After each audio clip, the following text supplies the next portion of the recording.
I would ask, as some of these topics we go through that are not big discussion topics, the board and most of our partners in the public have had access and read through the information. So if we could stick to the real highlights that you want to present to us, and then we'll move quickly to questions and comments. So with that, we saw Mr. Tranberg upstairs and he promised to be quick, but as always, I don't want to shortchange any questions or conversations, but let's move quickly to RC 19 curriculum. Chris.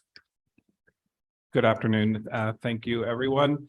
Thank you to the board for your continuous support of curriculum, and thank you to my department chair colleagues who help in developing the RC 19 budget. I had a former colleague that used to tell me whenever you're presenting to be brief, be brilliant, and be gone. So I will be brief. I don't know how brilliant, and the goneness is up to you. Being Irish, I was told never to present before happy hour.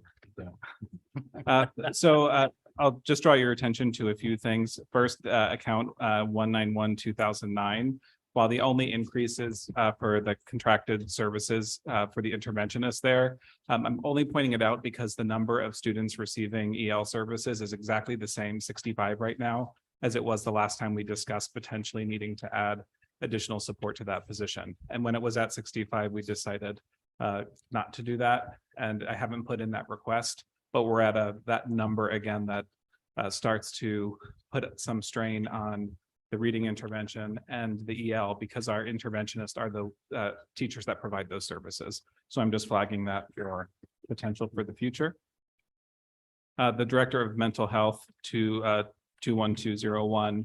That's the new position. Obviously, it's an RC 19 because the supervisory responsibilities, while I will be doing that in partnership with Shirley, they fall under my budget, RC 19.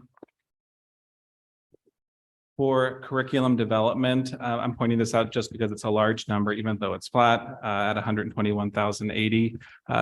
This actually, similar to professional development, the increase isn't much, but the cost of the associated items that are in there do go up. So just for example, with curriculum writing, every year the rate for curriculum writing goes up $1 an hour. So when we're holding it flat, we are actually not providing as many hours for those services, but at the same time, I do feel like we can manage what we're doing with our transition to EduPlanet 21 with the amount that is there. For consultant services, we are going down from 93,000 to 84,000. That is the result of a projection that I provided a few years ago related to DEI consultancy. So we looked at a 5-year projection of how those services would be reduced over time as we transition and build the capacity of the staff that we have to be leading that work. The other item that falls within the consultancy services is math, and we'll continue with math consultancy. That is in support of and aligned with the math acceleration report that will be presented to the board curriculum committee on Tuesday, and also to the larger board, the full board later in the winter. Dues and memberships is up slightly. That is largely to provide some professional memberships for our school counselors, so they are closer aligned with their professional networks. The large item, and as you know, as board members, this is one of the more volatile lines that changes from year to year, depending on when renewals and licenses expire. So that's textbooks. We're at 246,555, and I'll just speak to a few of the large items that are there. When I mentioned earlier, Mr. Deneen, that I would speak to it a bit, the technology piece. Interestingly, publishing is a powerful business, and they've become very smart as to how they continue to allocate resources to districts. And so what happened now, in some ways, textbooks have become more expensive through digital licenses. Because with these, you have a 6-year license. And so with world language is a huge ticket item. So last time world language must have also purchased many of their resources at the same time. And there's a 6-year renewal. And so those 6 years is up. But once upon a time when we did rely on textbooks, you might not have renewed as much. But that's become a dated way of doing education business, because these resources are updated every year and you have access to online tools that provide students with immediate feedback. Some of the other items that are bigger in this budget area are the introduction to chemistry. That's the result of increased enrollment. The AP European History textbook is a new addition. AP Human Geography is the result of increased enrollment in that course. The Law and Government textbook is an online renewal as well. The other larger items are in elementary for the K-5 units of study for writing. This past fiscal year, or the current one that we're in, we bought the new units of study for reading. So this is the parallel units for writing. And always increasing our classroom libraries at the elementary level. Under professional development, there's a slight increase there. The Power School University piece that we spoke to earlier falls under this area. This is also where we pay for advanced placement training for teachers, part of our Teachers College partnership. And we are also anticipating the release of the new teacher evaluation and feedback guidelines from the State Department at some point. It was supposed to be December, and now we're not expecting it maybe until the end of next year. So that means that we'll spend some of our resources next year working together to have some consultancy or having some professional development to develop our new teacher evaluation and feedback system. And that would come from this budget area as well. And other than that, I can stop there for questions. So Rich, I appreciate this pages 195, 196. The only thought would be is, my comments about trying to tie curriculum and textbooks to technology. And I appreciate how some of this you've indicated it's on a license renewal. Could we maybe look at this and break it out as to what's hard copy, what's paper versus what's electronic? And I don't know, Rich, does that make sense from a line item standpoint in the budget? So maybe over time we see, the difference, something should decrease, something should increase. From what I hear, they're on to us and they'll just continue to increase the electronic licenses as we buy less hard copy books. But I don't know, just a thought. I'll open up to board questions. Dave. Thanks, Duke. The follow-up to your question right there about the subscriptions, can we just get like a head count to subscription price? I'm just curious what the differences are. Like is French twice what law and glove cost? I have no idea. So I'm just wondering, be just an interesting factoid. In terms of curriculum development, the 21312, what constitutes that 121,080 number? So it's the anticipated number of curriculum writing hours that we'll need over the course of the year. It's the hourly rate for the teachers that write the curriculum. Okay, so this is in addition to whatever their base salary is, or we contract out third? Yes, it all happens outside of this. Most of it happens in the summer, and Okay. anything that happens during the school year is outside of the school day. Got it. And then what they're actually writing and developing, is that just guidelines, or does that ever become, say, collateral or material we could use in lieu of a subscription? It depends on the subject area. So and my colleagues are on the screen. They can jump in if they have a different example they'd like to use, but I'll use world language. So a lot of our world language curriculum at the middle school specifically is homegrown and home developed. So there might not be a textbook for all of those areas because they've written all of that curriculum in-house. So that is a way where there could be less cost for textbooks, but at the same time, many people believe that textbooks are an essential part of. And that's where I was curriculum. going, was to try and see if there's something. And then two quick follow-ups, which are slightly out of budget and probably should get answered later. But I see in the textbook we have this alternatives to grading student writing is a title. Would like to know what that's about. And then also I see that we have a $20,000 spend for textbooks out to various libraries. Curious to know what the procedures are, policies in terms of who decides what those buys will be and who actually goes through that process. Thanks, Dave. Thank you. That's Tara. Yeah. I just playing with it. See if you pick up on it. So I see on here, training to support TC and continue work with TC. So sorry, forgot about my mic. So are we anticipating getting the waiver? So interestingly, a lot of this is in Tuesday evening's board presentation on the curriculum look ahead 2023, 2024. So right now we have applied for the waiver. We've not applied for the waiver. We've give an indication that we plan to apply for the waiver when it's available. Gotcha. And Do we're, we, is there, do you know what, like, is there a chance that we don't get the waiver? And if we don't get the waiver, are we prepared for that? if we don't get the waiver, then districts do have an option for a 1-year delay in Okay, implementation. there's a grace period. Yes. Okay, great, thanks. Sarah, That was building off of Tara's question. So I'm curious what the K-2 reading and writing PD is. And also, I mean, should we be investing in TC when there's a chance that maybe we won't be able to use TC in the future? Like, is that a smart use of our money? I mean, I know TC has rejiggered their curriculum. I just don't want to spend money and then be told in a year, we can't use that. So I would suggest that even if we were ever in a position where we couldn't use TC moving forward, the professional development that the staff receives is valuable and transferable. okay. Yes. So okay. And the approach that we're actually taking as we develop our waiver, and we're actually doing the waiver as almost a consortium of the many districts, the over half of the districts in the state that do use TC, is looking at the research behind TC and these other programs that were approved and showing how there's similarities between the research bases of those programs. Okay. Jill.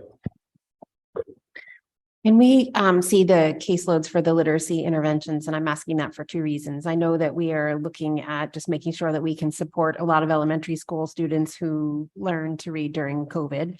And we're trying to compensate for that in addition to SRBI support, which would be expected. And then the third piece being English language learners. And I know we have two more literacy or we have at least one more filled position than we had historically. The last time we hit 65, but we're up at that number. So given those three different needs, I just would like to see what our literacy interventions are experiencing. Yes, absolutely. And I think the number, just so in case this ever happened, I don't think that it would, but so you're not surprised. If a specific school reaches a threshold of 20 students needing EL services, having a certified EL teacher becomes a requirement by the state. And we have 65 right now, and I'm only mentioning it because you're like 65 at 7 schools. There's pockets of where students receive services. So it's not out of the complete realm of possibility, but it's unlikely. What is, Go ahead. I just say, what is the most that we have? I believe it's 12 or 14 at Tokenique. Go ahead, Jill. You finished? Well, I was just going to ask if we could see the distribution across the I can- buildings. Absolutely. Thanks. Dennis. Yeah, just a simple question, maybe simple. With these licenses of 6 years, is there a way to consolidate those to just kind of even out that curve somehow? So we don't have a big blip every 6 years or conversely, maybe to Duke's spreadsheet that he's asking for. Are there other 6-year programs that are coming every other 6 years and that evens it out? But it doesn't look like it since we're $100,000 more than last year. So strategically, if we want to have savings in that line and spread it out over several years, we can take all of the 6 years and price out 5 years, 4 years, 3 years. So generally speaking, if you go from a 6-year to a 1-year, you're paying 50% more annually. If you're going from the 6-year to 2 or 3, you're spending about 30% more. So that's not exact, but that's about what it is when you work with the different publishers. There's no way to straight line it from a finance standpoint because we're out the cash in order to get the 6-year discount, so to speak. Okay, no, it's a good question. Julie. Couple quick things on ELL, if possible. I'd love to know how many different languages are non-English language or whatever English language learners are speaking primarily. The consultant services, I'd love to know a little more on that. From my tracking of the book, this is the only thing we have in here for DEI. So I'm interested in what we're talking about for those consultant services in that area and where the rest of that line is headed. And then, just the field trips. Are we doing test field trips this year, next year? It doesn't seem to have been touched yet this year. And It all came at the end of last year. I actually okay. ended up running out in that line last year. Not so many test field trips, but that's a line that stayed relatively flat, and the price of the buses has gone up a bit. So I was just curious. it's Thanks. specifically fifth grade uses it for one of their trips, and then the IDEA program uses it as well. Okay. John, On that consultant services line, can you break out DEI and math for us? Yes. Rich, can you remind us, are we running on budget on that line for this fiscal year? Consultant services? Yes. And then I get- oh, sorry, John. I guess, yeah, and I'd like more information what the consultant on the DEI front is doing, because what I understand, well, that consultant is no longer working with us, so. I mean, I guess it's kind of a this year budget question, but more so how you're kind of projecting that out. Sarah. Just going back to the field trips a little bit, there's a few of us on the board that used to be PTO chairs, and that field trip situation has always been a conversation. Is it still the case where the PTOs have specific field trips, or that schools have specific field trips to choose from per grade, or how is that working now? Yes, I actually met with the CDSP chairs earlier this year because there was an interest in potentially looking at other field trips. So what we did, I worked with the principals and Julie Droller. We provided them a list of, these are the current field trips that the grade level leaders choose from, and they are welcome to make proposals. Because if they're investing in supporting field trips, you want them to be somehow connected and enriching, but also enjoyable for everyone that's going. And each grade is still doing 2 per year, is that? Yes, Okay. there's a couple of exceptions where there's a local trip that really makes it 3, but Can you just give us a little bit more color on the account 23005 curriculum research and development, unanticipated expenses related to curriculum development and implementation? so typically every year something comes up related to teaching and learning. That's either a new resource, a new software, a new program to pilot. So a recent example of several years ago with Haggerty, Haggerty came out and we really wanted to address phonemic awareness in our early grades. That was not budgeted for, but that's a place where we can pilot new things. Gotcha. Things like headphones used to come from that line, but we've since moved it to a place that's more appropriate. When we've implemented new technologies like Seesaw, it came from So that this line is as well. kind of just a placeholder. It's a placeholder for expenses related to curriculum that happen. Okay. I'm just trying to think of, like one of the things Board of Finance had said to us was to kind of, we could go to them if we need, so please don't put in extra. So I was just kind of wondering if this was attached to something specific or. Things don't appear in that line year after year, because then they go to an appropriate place in the budget if they're going to they're be used moved or forward. not move forward because it wasn't a successful implementation. Okay, thank you. Good. Julie. Thanks. You mentioned Power School sending 5 teachers. Is that an expense above the $9,000 feasibility? That's built into the professional development budget in RC 19. But that's incremental. It's not only $9,000 to look into the feasibility of this for next year. It's more than that. It's 9,000 plus this I piece. don't anticipate it would exceed $9,000. Okay, It's just 9,000, but it's only reflected in the source. thank you. Thanks. John. Just going back to that 23005, what's the history of that, Rich? Is that an account that we typically do a lot of transfers out of? No, it typically stays pretty flat. It's usually budgeted around 25 and it comes in anywhere between 22 and 25, so it's relatively close. Okay, thanks. Jill. It's just a technical comment. I just don't think that feasibility study is professional development. I'd like to see it reclassified. Oh, so the reason we're considering it professional development, it's not a study in the sense that like an architectural study that you'd get like this document. It's actually to send people to certain conferences so that they can learn about it and then come back and take what they learn about it and come to a committee and decide pros and cons.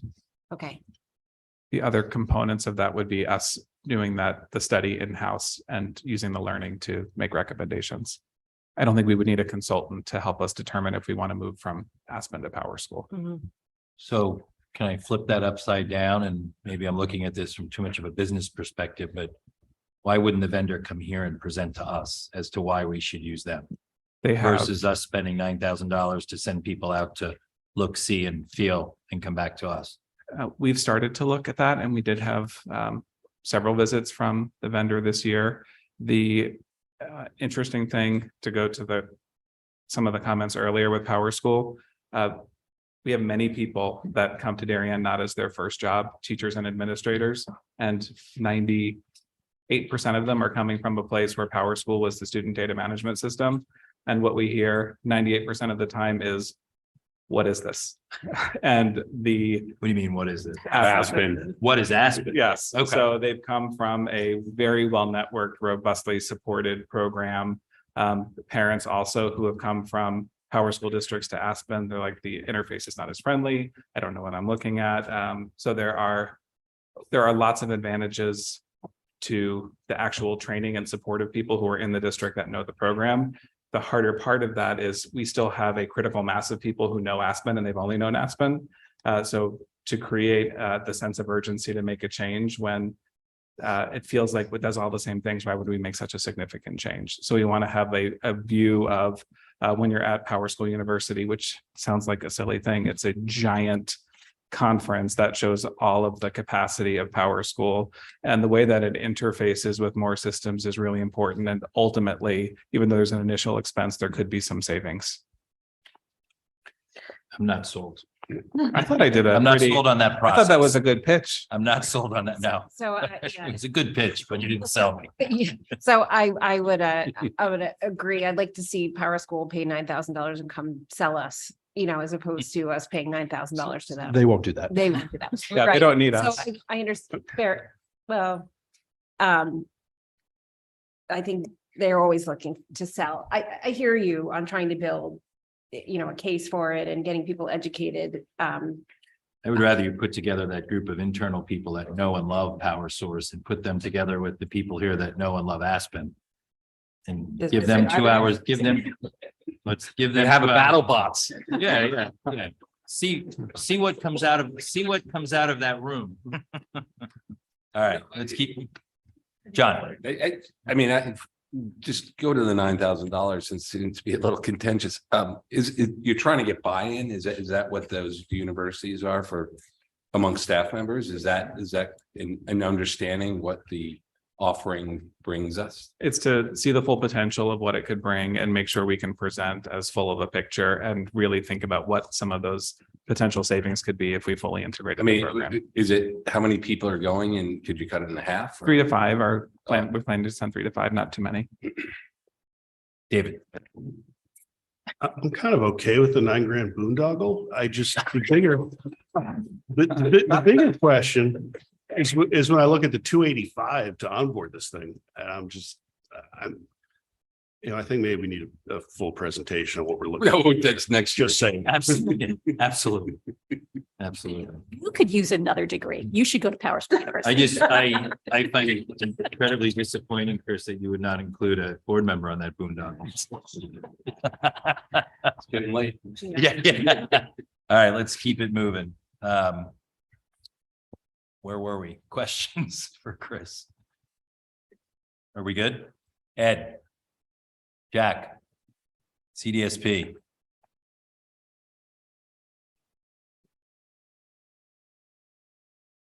Hi, Joanna Walsh, CDSP.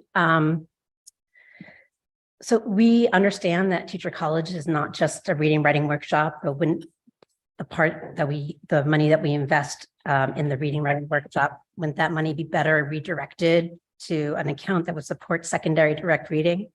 The more we learn about the science of reading, the less queuing and these sorts of mystery playing the word detective makes sense.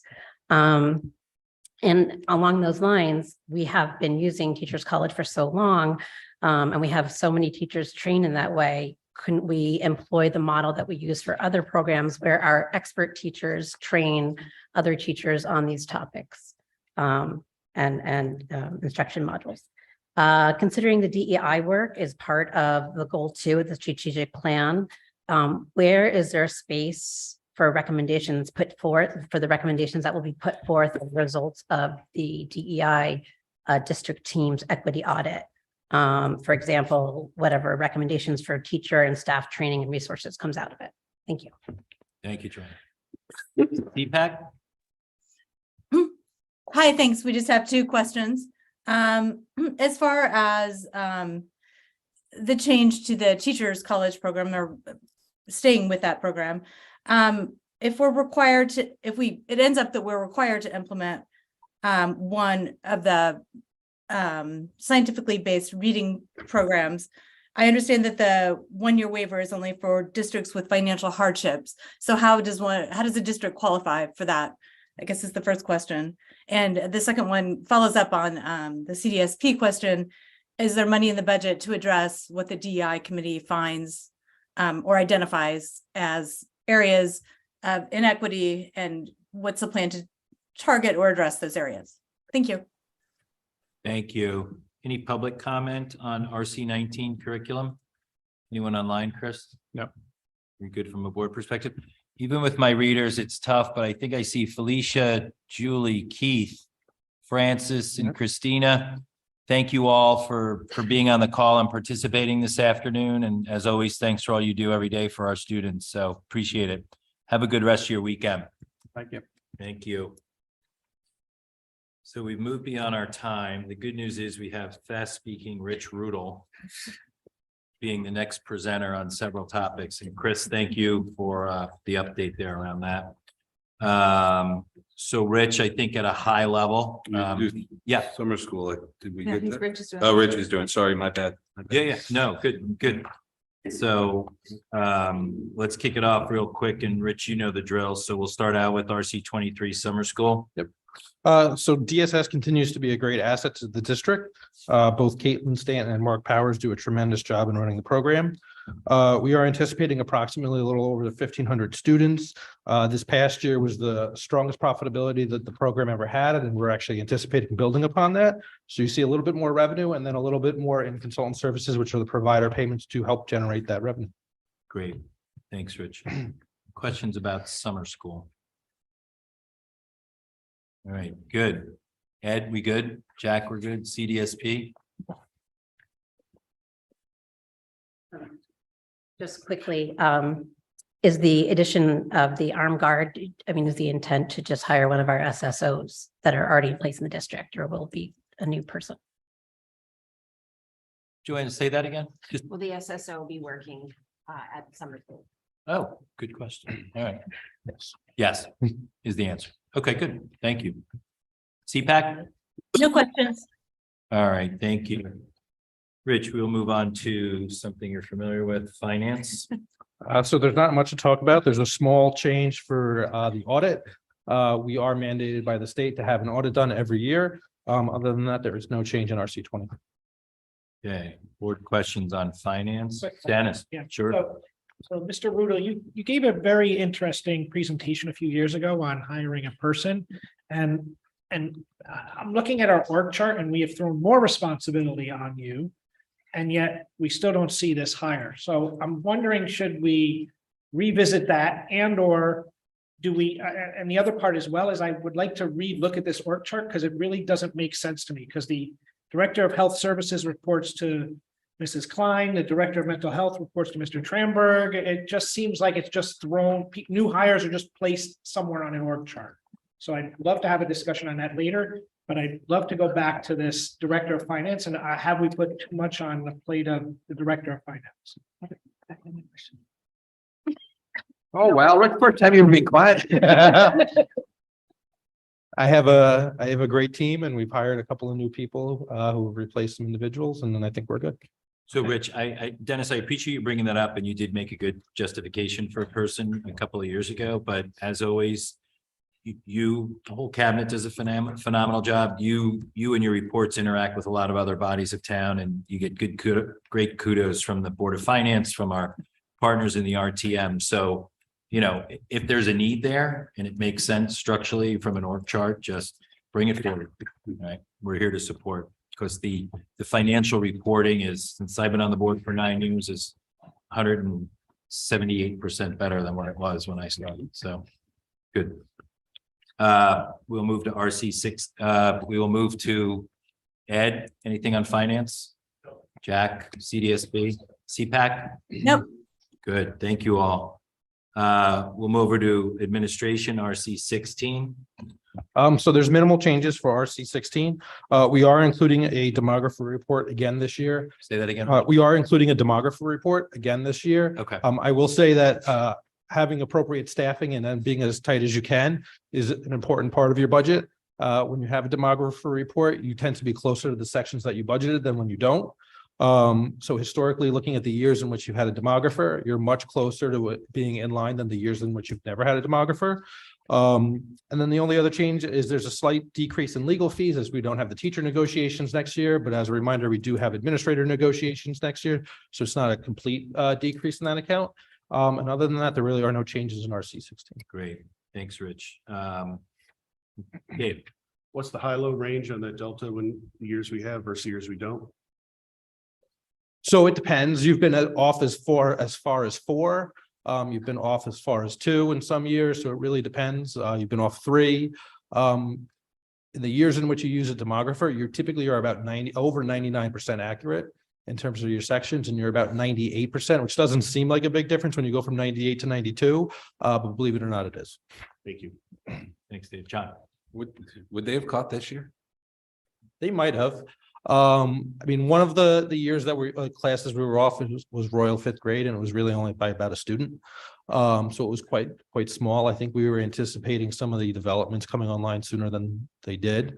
But SLAM and Malone and McBroom, they've done a very good job at tracking a lot of the birth rates, which play into kindergarten and other areas like that. So on the demographer, the fact that we're doing it back to back, are they charging us less because it can work off a lot of the work that they did last? Typically the same price. Good try. Go figure. And I know other town bodies have found it very valuable too. Yeah. So I will say the rest of the DIRG they don't always use the same demographer, but everybody in our DIRG uses a demographer every year. Could we bid it together with another district and save a few bucks or not? So of our district, 3 of our DIRG, 3 of the 5 use SLAM, and the other 2 use NESDEC. I will say SLAM is definitely far better than That's a NESDEC. great report. Okay, thanks. Do we get a rebate or penalty if they're off? I think so. Good question. Jill. I know that other board expenses is where we have running meetings. I know since we now run a hybrid model, that's more expensive. I know we have Zoom in another Sure. line item, but where are all those? So the cost of running meetings, it's also the committee meetings. We do have more committee meetings now. It's primarily the cost of Jeff, to have Jeff here to videotape the meetings. Also that hits this is that if we send anybody to the Cape Caps conference, any board members to a Cape Caps conference, it goes there. Convocation expenses go there as well. So the incremental cost for, the hybrid Zoom meetings, it's really just the cost of having Jeff here. But we didn't have hybrid meetings a few years ago, and there's not that big an increase from 1920. So yes, there are small ones that I can account. If it's just committee meetings, I could, $2,000 might cover it, but I'm just curious where the cost of running a hybrid meeting is sitting. Well, the true cost is, so having Zoom is in Itself. RC15. Yeah. The cost of having Michelle here is within RC19 within her salary. And it's really, again, it's just Jeff's cost.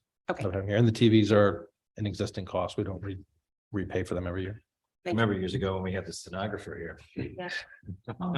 Yeah. Sarah.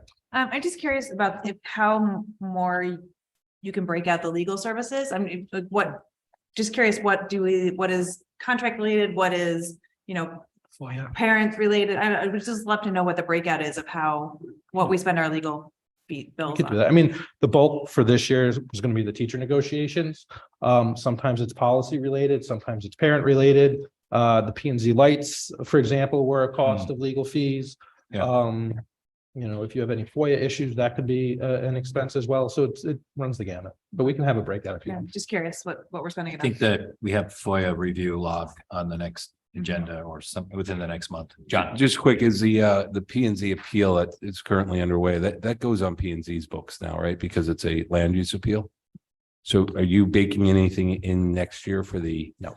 Okay, so that's So the that's a legal- town, The legal fees that we've incurred from it are this year expense, really. right? So next year it's not on our budget We're to assuming that- defend the land Correct. use. Okay, All we'll be looking for is revenue. I'm sorry. The lights. All we'll be looking for is revenue. Yeah, exactly. Anyone else on administration? Ed, Jack, CDSP, CPAC, No. public? Great, thank you. We'll move on quickly to RC 18, personnel, human resources. Rich? Sure. So there's a few main drivers in RC 18. It includes turnover, contract support, long-term substitutes, budget control, and teacher in residence. If we look at this year, we did have a substantial amount of turnover. We had 70 teachers turning over from the prior year. The biggest change is that in the current year, and we've discussed this at Finance Committee, we didn't actually yield the savings we normally do from teacher turnover. We were actually quite short. And then we actually only got about $450,000 in teacher turnover. The one reason we were able to make it up was primarily from administrator turnover, which is typically not as common. So we are looking at budgeting 42 teachers. And the reason we picked 42 teachers is of the 70 that left, we stripped out those who got a replacement that were either equivalent or higher. So we looked at how many teachers did we replace at a lower rate. The average savings was approximately 16,000. So that's where we're getting the 673,000 that you see in the budget book. Contract supports wages for unsettled contracts. And so going into next year, the nurses, the paraprofessionals, and the secretaries are all unsettled. And then we have wages set aside for unaffiliated staff as well. Long-term subs is budgeted at a higher amount than in the past at $650,000 compared to $475,000. This is a product of two reasons. One, because of the teacher turnover, teacher shortage, it's harder to find long-term subs. And so we've seen over the last 2 years, the average cost of a long-term sub is about 60% higher than it has been in the past. And so that's added some compression into that account. And then additionally, the new DEA contract calls for 5 additional paid maternity days. Budget control does represent the equivalent of 3 elementary teaching sections. As in the case, we looked at any class that was within 3 students of tipping. Those sections include Tokenique, which is Tokenique kindergarten, which is 1 student, Royal 3rd grade, which is 2 students, and then Oxbridge 4th grade, which is 3 students. And then the other item is the teacher in residence. We did decide to suspend that for this current year, largely because we've had some difficulty in attracting those candidates. And I will say other districts in Fairfield County who participate in this program are doing so as well. Thanks, Rich. Any questions from the board on personnel human resources? John? So I want to go back to turnover for a moment. So you're assuming 16,000 savings for those 40. Just about. Yep. So each one, okay, but that did not occur. You know, I look at it, you had 74 teachers turnover, but was it over 40 teachers did produce some savings, but 32 actually cost us. Correct. So what we really looked at was what was the savings of just the 40? And then strip out the other teachers that either were flat or cost us, assume that's hopefully an anomaly. And so what were the savings that we got from just those 40 teachers? And they kind of arrived anywhere from like, $14,000 to $15,000. And then obviously the teacher contract's going up. So the spread's a little bit bigger year over year. Yeah, but what happens if it's not an anomaly? So if it's not an anomaly and you don't make the $673,000, a shortfall in a credit is like being over budget in an expense. Yeah, And so the district would have to find those funds. I mean, Marge, are you comfortable with that assumption? I don't I think- have the same concerns you do, but I usually trust Rich on the math. I don't think it's going to get any better next year. So the other thing, and we talked about it a little bit earlier, things that can also affect turnover are vacancy savings, right? So not necessarily turnover savings where you yield savings from replacing somebody at a lower rate.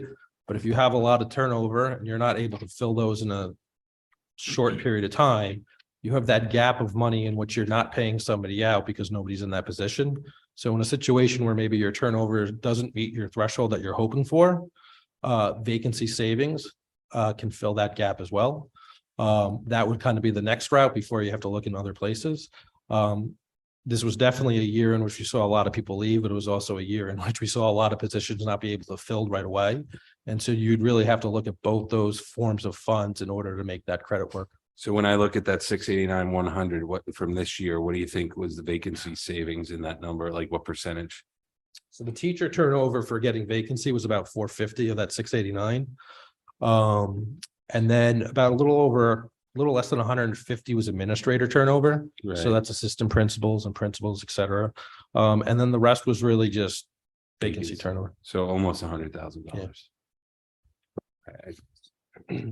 It is definitely aggressive considering where we're at this year. I mean, if, I hate to do this, but what happened, what, if you applied kind of the same math? I mean, the same characteristics of hiring that happened this fiscal year to next fiscal year, what would you haircut that turnover savings number by? Your 673 would probably go down at least another $100,000. Again, which a lower credit is a higher expense, which causes your budget to go up. Yeah. Okay, thank you. You think the catch-22 there is while you talk about savings from a vacancy rate, the vacancy rates create all the other challenges in the district. Oh, yeah, In terms of I mean, delivery it's of like- services, kids having a teacher in the classroom. That's like an evil catch-22. Sarah, So kind of to this point, recruitment line item has remained the same. Marge, if we increase that line item and gave you more money, could you go to somewhere else and find more teachers? There, no. People thank you. don't, Next question. there are no real job fairs anymore. We still go to UConn. The best thing we ever did was subscribe to OLAS, the New York system. We find a lot of teachers there and we have personal relationships with the college. So money wouldn't help, but thank you. Okay. Julie, I just lost my thought. Sorry, give me a sec, come back to me. we'll see based on the time. Dennis. Long-term subs, it looks like you've added 50,000. In your narrative, it says you've added 50,000, but if I look back, it looks like the lowest we've ever spent in the last 4 years is 819,000, and yet we're only budgeting 650. So every year, you're always going to have to transfer money in. It's kind of the accounting mechanism of how long-term subs work.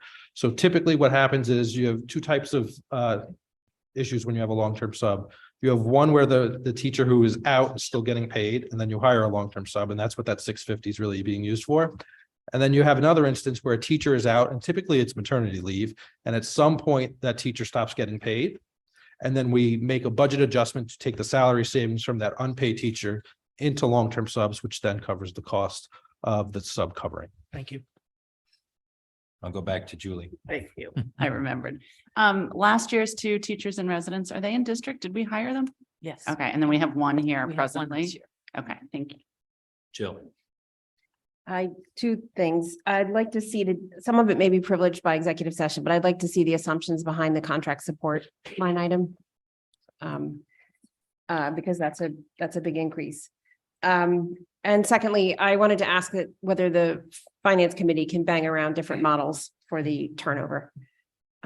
Just look at some different possibilities, please. Could you what do you mean by the contract support? It's, well, 11, yeah, it's going from, I'm talking about 110.27. I will say one of the reasons it's higher is you have multiple bargaining units that are unsettled. Yeah. So if you were looking at this year, all you had were custodian and maintenance. Yeah. Next year, you have the paras, which are a large group of employees. Yeah. You have the secretaries, you have the nurses, and then you have the unaffiliated staff. Yeah, so I just love, again, I think we probably wouldn't do it publicly, but would love to see the assumptions behind it. Ed, anything from you? Jack?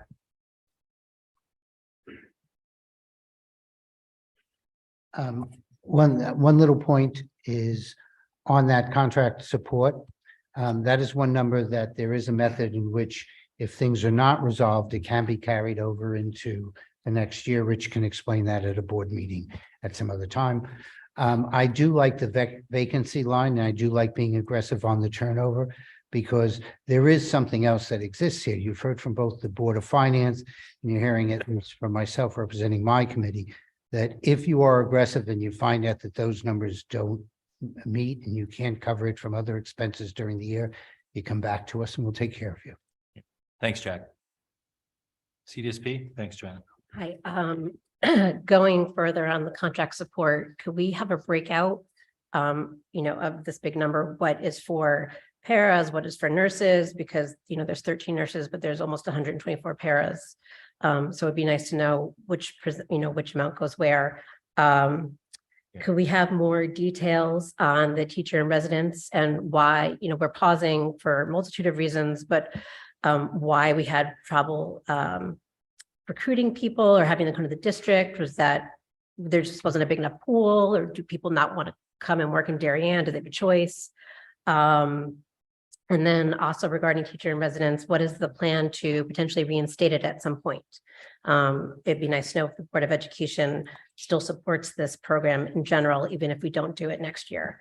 And also membership and dues went from, and maybe you said this and I missed it, I'm sorry, went from 22,000 to 700. And I was just wondering if you could. That's to do with the teacher in residence. Okay, thank you. So I guess real quick to knock off these that we can, the teacher in residence program, it's a recruiting issue, right, Marge? Right, so CREC is having trouble, Fairfield County is having trouble, and we had trouble specifically, so. So we're just going to pause it. And then as Alan said, to kick it off, it's not going to go away, but we're just going to pause it for this year.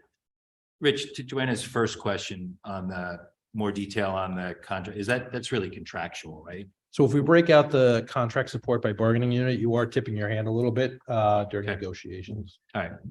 The other thing about the teacher in residence Yeah. for this year, if we didn't utilize that, those positions, we would be two teachers down who are actually in the classroom in front of everybody, right? Yeah. Okay. Thank you. Public comment on RC 18. The CPAC, sorry. We have nothing, thank you. Great, thank you. Public? Anyone online, Chris? Good, thank you. We'll move quickly to security, RC 27, Rich. So this is a new RC created in the current fiscal year. Our director of security starts on Monday, and we're very excited to have him here. It does reflect the 6 armed school security officers that the board approved, 12 campus monitors, 5 at the high school, 2 at the middle school, and 1 at each elementary school.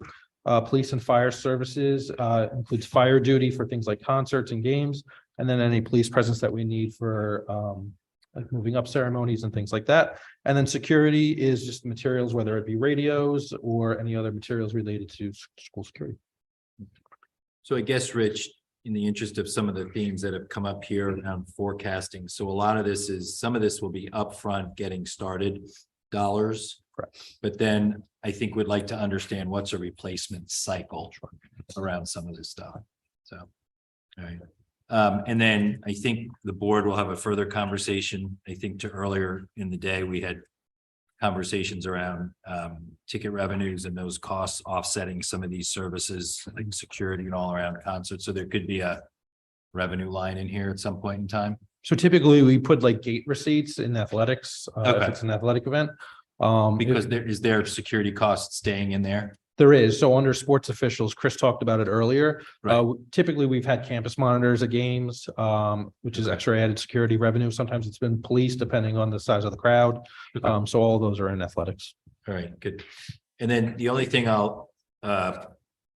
it just triggers a thought. It's not necessarily in here, but we have not yet seen the Kerma audit. Mm. And there's a request for cameras up at the high school. So I just want to know if there's anything else we should anticipate from a security standpoint over and above what we went for an appropriation for the rollout of the security director and the SSOs. Is there anything else that we need to understand that's going to come out of the Kerma audit that we have not seen yet? I don't think anything out of the Kerma audit. I do think Leon will provide a unique perspective when he comes here. You know, in the conversations that we've had with him since before he started, but since he got hired, he's been very impressed with the certain, features that we do have and the equipment that we do have. But one of the things he's going to spend some time on when he does get here is looking at the schools and looking at the systems and things like that. Okay, all right. Julie. Thank you. Rich, on the police and fire line, it's hard to tell because we're looking at all pandemic years. Do we ever get close to spending that 42,000-ish? Like right now, we're running at about 10,000 so far this year. So we do. We typically get the biggest bump up at the end of the year Yeah. because we have a lot of police at graduation and moving up ceremonies. Last year, not so much in the year before. And part of that, again, is the different type of graduations that we've had. And then in the beginning of the year, we see a lot of police presence at the middle school, and that's primarily because of traffic. Gotcha. Thank you. John, I think just account 1103-031. I think it's a good time to call out that the $120,000 is a little bit more than what we had discussed in public. I don't know if somebody wants to cover that now, but I think it's probably a good time to call it out. Are you talking about the director of security? Yeah. What the, These salary numbers higher than we originally signaled. yes, we had a salary of 120 that it ended up. It's not unusual for positions like this when you go through that process, and it's a very competitive business. We were privy to information that maybe others weren't in terms of securing people and so on. It's a little bit what the market brought, and we thought, given the experiences and the qualifications that the person brings to the position, that would be an appropriate compensation. And then the other little nugget of information, though, that the director of security will not be taking health benefits as That is correct. correct. So when you net out the expenses, maybe you can walk us through that. Yep. So we did budget benefits for the director of security because we didn't necessarily require that the person be law enforcement background. Happens to be that we got a sitting chief of police, and so that individual is not electing benefits. And so the savings there is about $25,000 in terms of benefits. The growth in the salary is about 35, so it's about a net of 10. I will say one of the things that's happened since the board approved this is a district right nearby, neighboring, is now implementing the exact same model that we are. So Ridgefield has posted for a director of security. They're putting armed security guards in their schools as well. So they are actively recruiting for a director of security, and they did post at a salary of $110,000, which kind of increased the market price as well. Good. Yeah, good. Thanks for flagging that, John. Good. We will go to Ed. Good. Jack.